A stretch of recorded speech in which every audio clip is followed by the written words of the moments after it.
प्यारे भक्तों, जब किसी व्यक्ति के जीवन में अचानक से परेशानियां आने लगती हैं, रिश्ते खराब होने लग जाते हैं या घर में कोई ना कोई बीमार रहने लग जाता है और सारा कमाया हुआ पैसा डॉक्टर के पास बीमारी में लग जाता है और हमारे पास कुछ नहीं बचता, ऐसे में व्यक्ति बहुत चिंतित होने लग जाता है।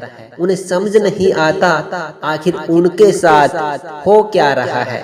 तो भक्तों, आप सभी को बता दूं, आपके ऊपर हो सकता है किसी व्यक्ति ने जो आपसे जलता है उसने आपके ऊपर तंत्र क्रिया करवाई हो, जिसके कारण आपके जीवन में परेशानियां आ रही हैं। क्योंकि भक्तों, जब कोई व्यक्ति खुश रहने लग जाता है, तरक्की करने लग जाता है, तो उससे जलने वालों की संख्या भी बढ़ जाती है। और यह जलने वाले व्यक्ति कोई और नहीं होते बल्कि आपके पड़ोस वाले ही होते हैं।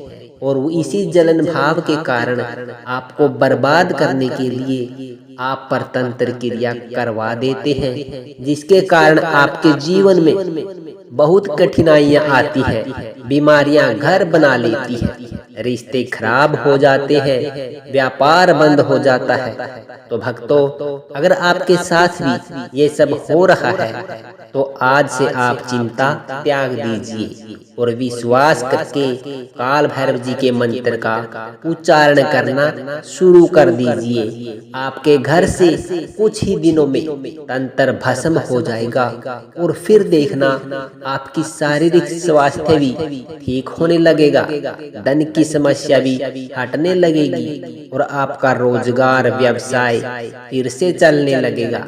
यदि आपको ऐसा लगता है तो यह काल भैरव का मंत्र आपके लिए बहुत ही महत्वपूर्ण होगा, क्योंकि जब भूत प्रेत और तंत्र मंत्र और शत्रु से छुटकारा पाने की बात आती है तो उसमें से सबसे पहले काल भैरव का नाम आता है। और उनके मंत्र इतने शक्तिशाली होते हैं कि भूत प्रेत तत्काल ही भस्म होने लगते हैं। यदि आप काल भैरव को प्रसन्न करना चाहते हैं तो इस मंत्र को 108 बार अपने मोबाइल में चलाकर श्रवण कर लीजिए। आपके घर के और आपके शरीर से जितने भी भूत प्रेत हैं, तंत्र मंत्र है, वो सब नष्ट हो जाएगा। तो चलिए भक्तों, काल भैरव जी के मंत्र का उच्चारण कर लेते हैं। ओम ह्रीं काल भैरवाय अष्टभुजधारिणे शत्रु नक्षत्र विनाशाय स्वाहा। ओम ह्रीं काल भैरवाय अष्टभुजधारिणे शत्रु नक्षत्र विनाशाय स्वाहा। ओम ह्रीं काल भैरवाय अष्टभुजधारिणे शत्रु नक्षत्र विनाशाय स्वाहा। ओम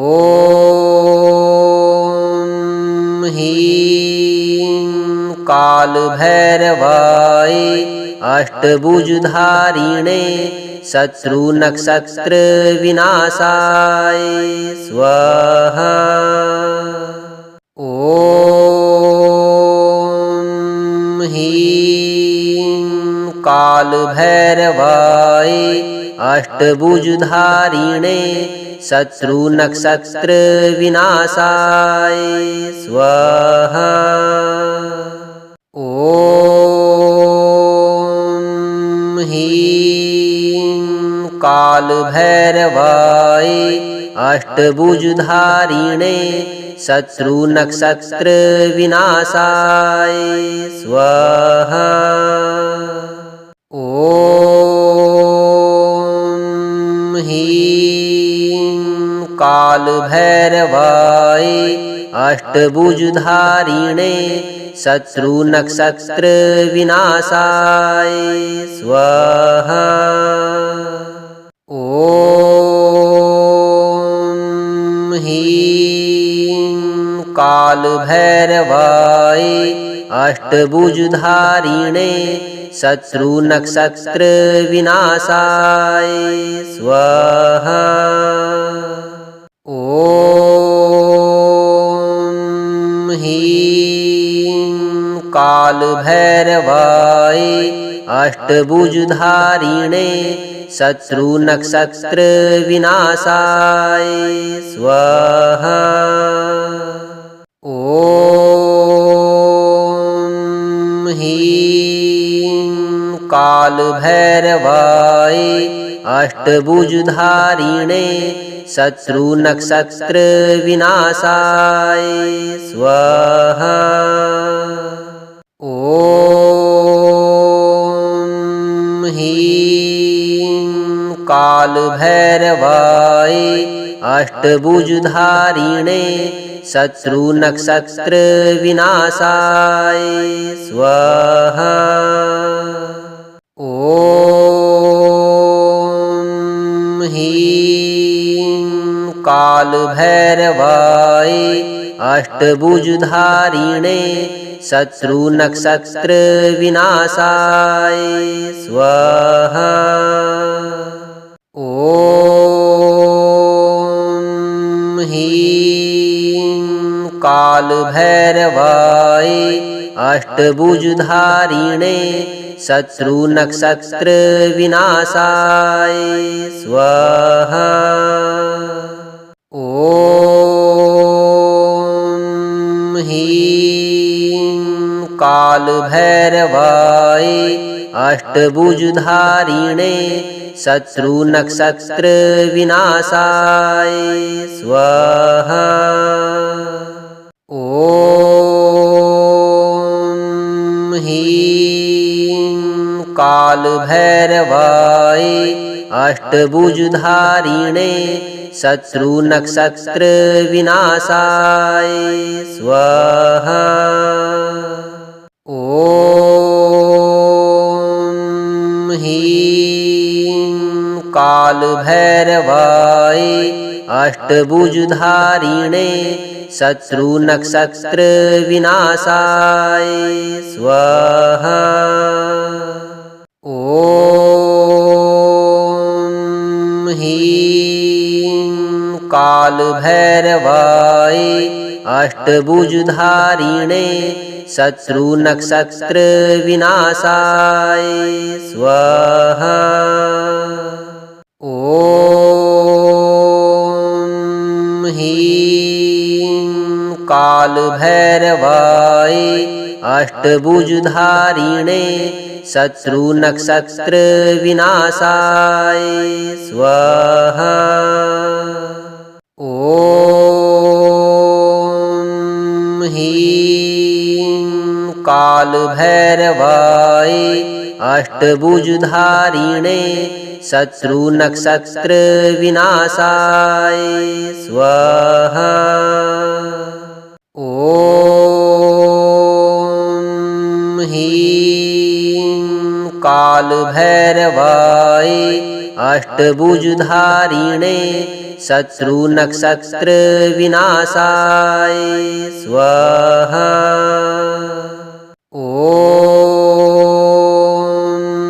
ह्रीं कालभैरवाय अष्टभुजधारिणे शत्रुनक्षत्रविनाशाय स्वाहा।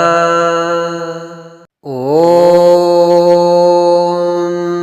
ह्रीं कालभैरवाय अष्टभुजधारिणे शत्रुनक्षत्रविनाशाय स्वाहा।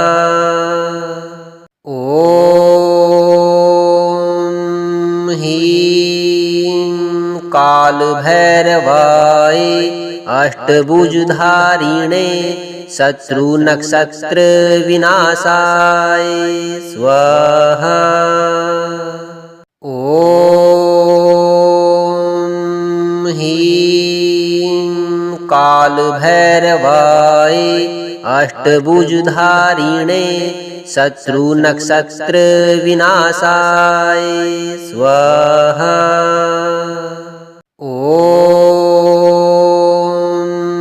ह्रीं काल भैरवाय अष्टभुजधारिणे शत्रु नक्षत्र विनाशाय स्वाहा। ओम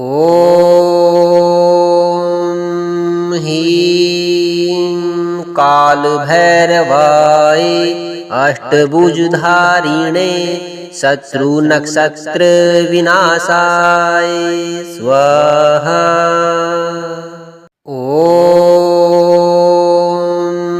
ह्रीं काल भैरवाय अष्टभुजधारिणे शत्रु नक्षत्र विनाशाय स्वाहा। ओम ह्रीं काल भैरवाय अष्टभुजधारिणे शत्रु नक्षत्र विनाशाय स्वाहा। ओम ह्रीं काल भैरवाय अष्टभुजधारिणे शत्रु नक्षत्र विनाशाय स्वाहा। ओम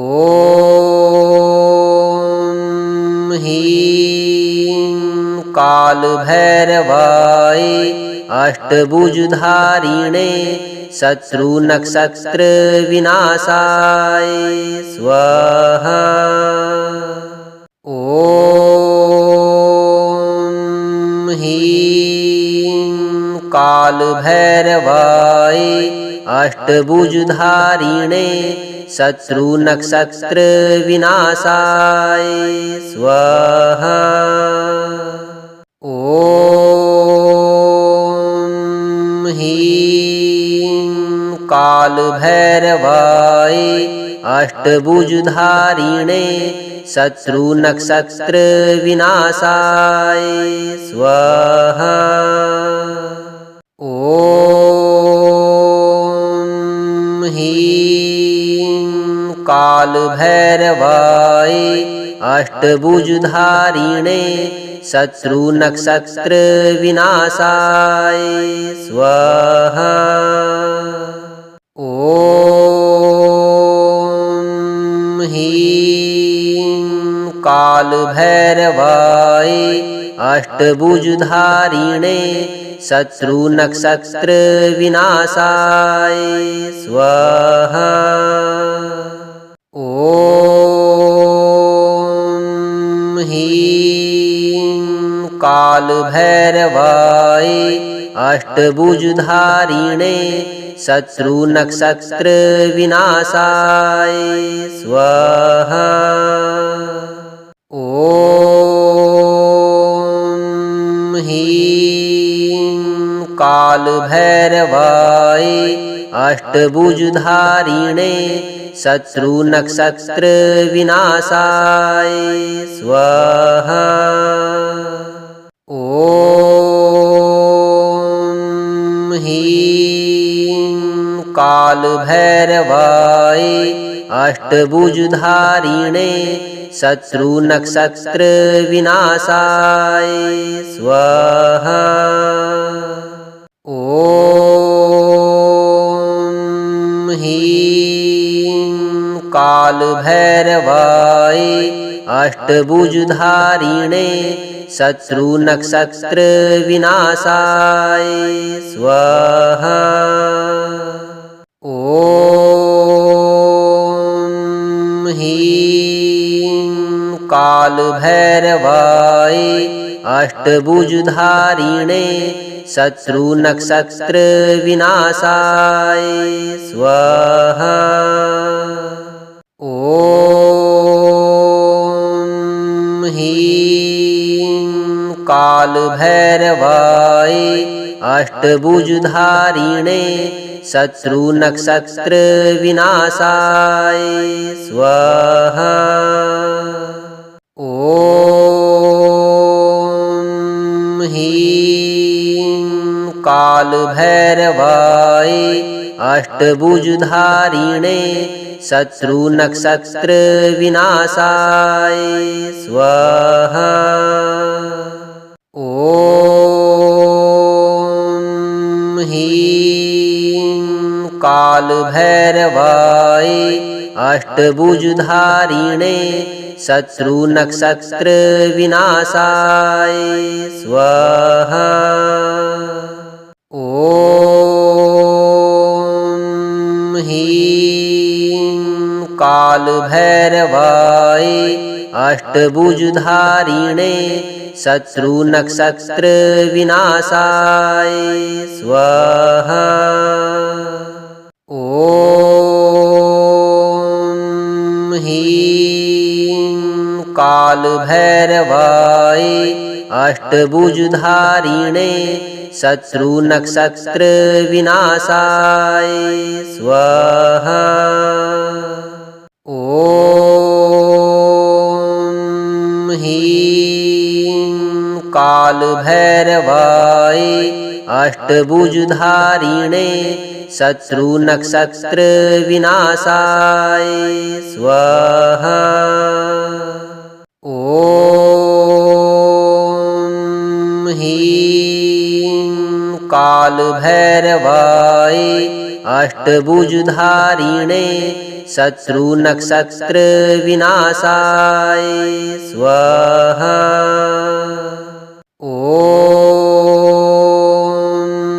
ह्रीं कालभैरवाय अष्टभुजधारिणे शत्रुनक्षत्रविनाशाय स्वाहा। ॐ ह्रीं कालभैरवाय अष्टभुजधारिणे शत्रुनक्षत्रविनाशाय स्वाहा। ॐ ह्रीं कालभैरवाय अष्टभुजधारिणे शत्रुनक्षत्रविनाशाय स्वाहा। ॐ ह्रीं कालभैरवाय अष्टभुजधारिणे शत्रुनक्षत्रविनाशाय स्वाहा। ॐ ह्रीं कालभैरवाय अष्टभुजधारिणे शत्रुनक्षत्रविनाशाय स्वाहा।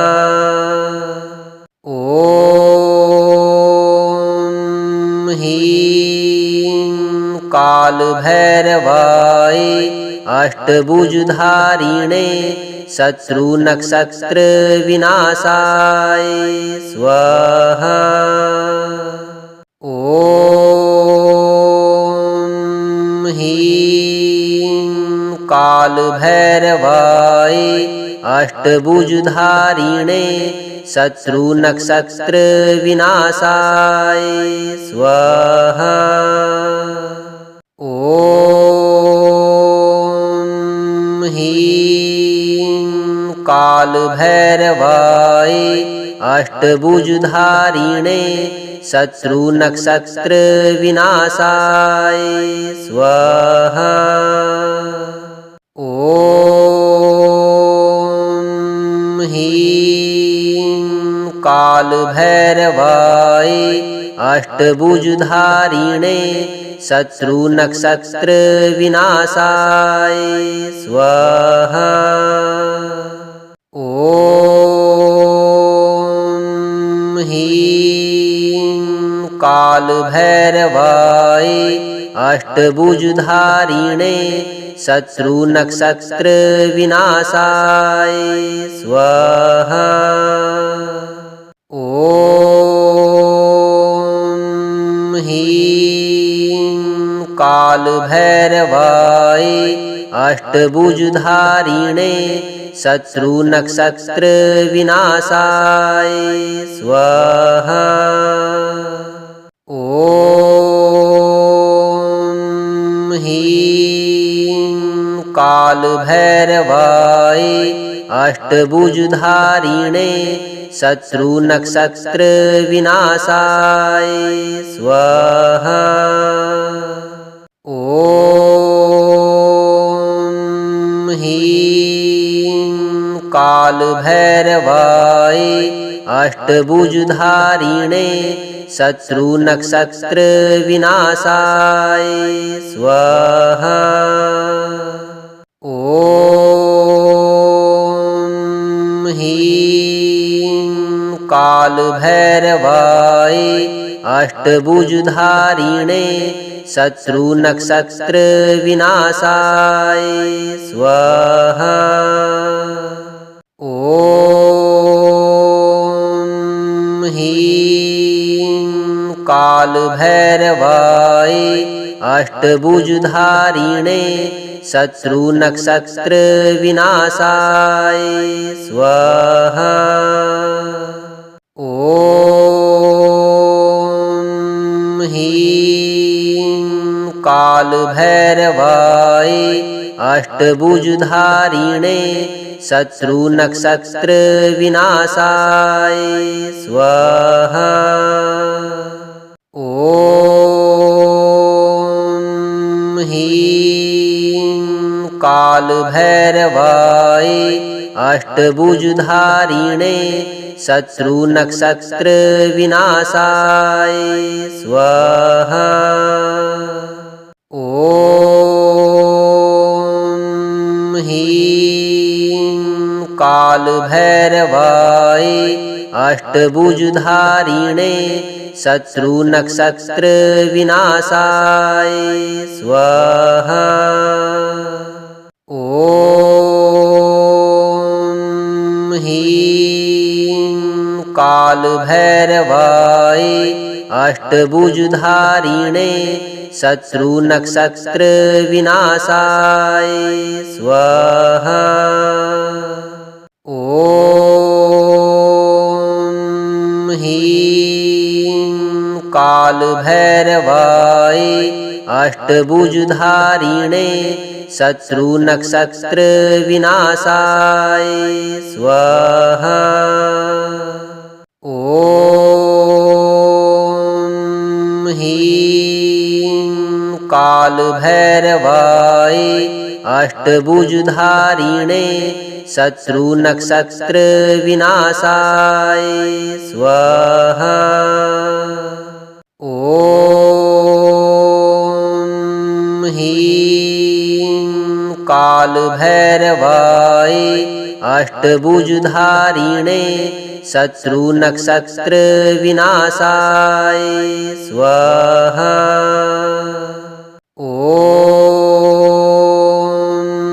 ह्रीं काल भैरवाय अष्टभुजधारिणे शत्रु नक्षत्र विनाशाय स्वाहा। ओम ह्रीं काल भैरवाय अष्टभुजधारिणे शत्रु नक्षत्र विनाशाय स्वाहा। ओम ह्रीं काल भैरवाय अष्टभुजधारिणे शत्रु नक्षत्र विनाशाय स्वाहा। ओम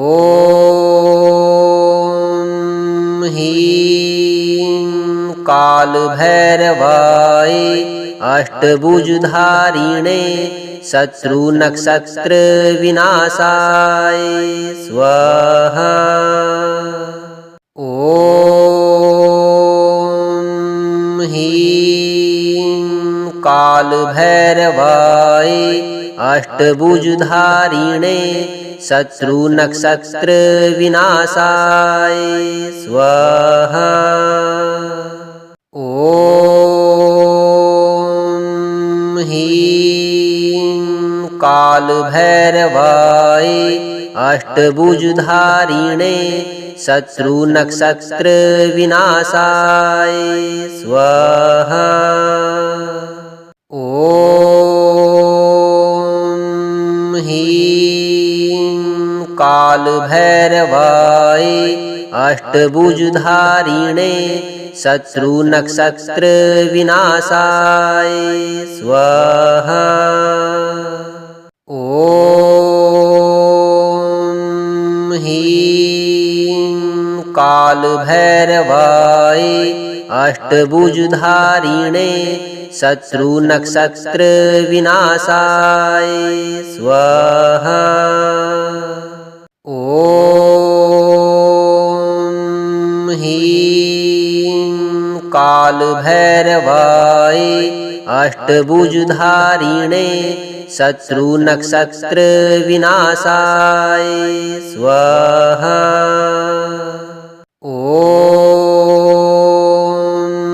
ह्रीं काल भैरवाय अष्टभुजधारिणे शत्रु नक्षत्र विनाशाय स्वाहा।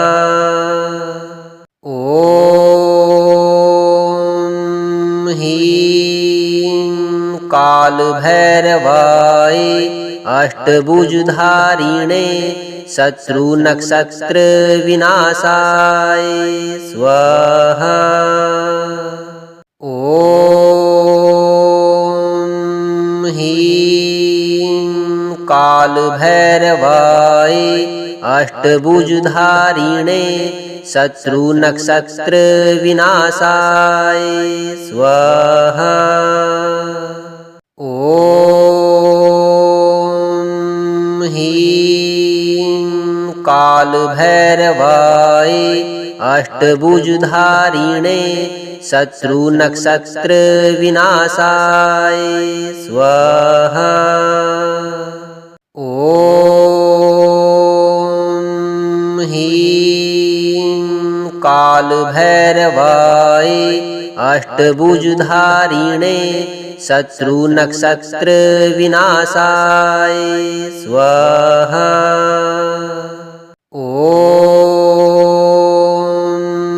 ह्रीं काल भैरवाय अष्टभुजधारिणे शत्रु नक्षत्र विनाशाय स्वाहा। ओम ह्रीं काल भैरवाय अष्टभुजधारिणे शत्रु नक्षत्र विनाशाय स्वाहा। ओम ह्रीं काल भैरवाय अष्टभुजधारिणे शत्रु नक्षत्र विनाशाय स्वाहा। ओम ह्रीं काल भैरवाय अष्टभुजधारिणे शत्रु नक्षत्र विनाशाय स्वाहा। ओम ह्रीं काल भैरवाय अष्टभुजधारिणे शत्रु नक्षत्र विनाशाय स्वाहा। ओम ह्रीं काल भैरवाय अष्टभुजधारिणे शत्रु नक्षत्र विनाशाय स्वाहा। ओम ह्रीं काल भैरवाय अष्टभुजधारिणे शत्रु नक्षत्र विनाशाय स्वाहा। ओम ह्रीं काल भैरवाय अष्टभुजधारिणे शत्रु नक्षत्र विनाशाय स्वाहा। ॐ ह्रीं कालभैरवाय अष्टभुजधारिणे शत्रुनक्षत्रविनाशाय स्वाहा। ॐ ह्रीं कालभैरवाय अष्टभुजधारिणे शत्रुनक्षत्रविनाशाय स्वाहा। ॐ ह्रीं कालभैरवाय अष्टभुजधारिणे शत्रुनक्षत्रविनाशाय स्वाहा। ॐ ह्रीं कालभैरवाय अष्टभुजधारिणे शत्रुनक्षत्रविनाशाय स्वाहा। ॐ ह्रीं कालभैरवाय अष्टभुजधारिणे शत्रुनक्षत्रविनाशाय स्वाहा। ॐ ह्रीं कालभैरवाय अष्टभुजधारिणे शत्रुनक्षत्रविनाशाय स्वाहा। ॐ ह्रीं कालभैरवाय अष्टभुजधारिणे शत्रुनक्षत्र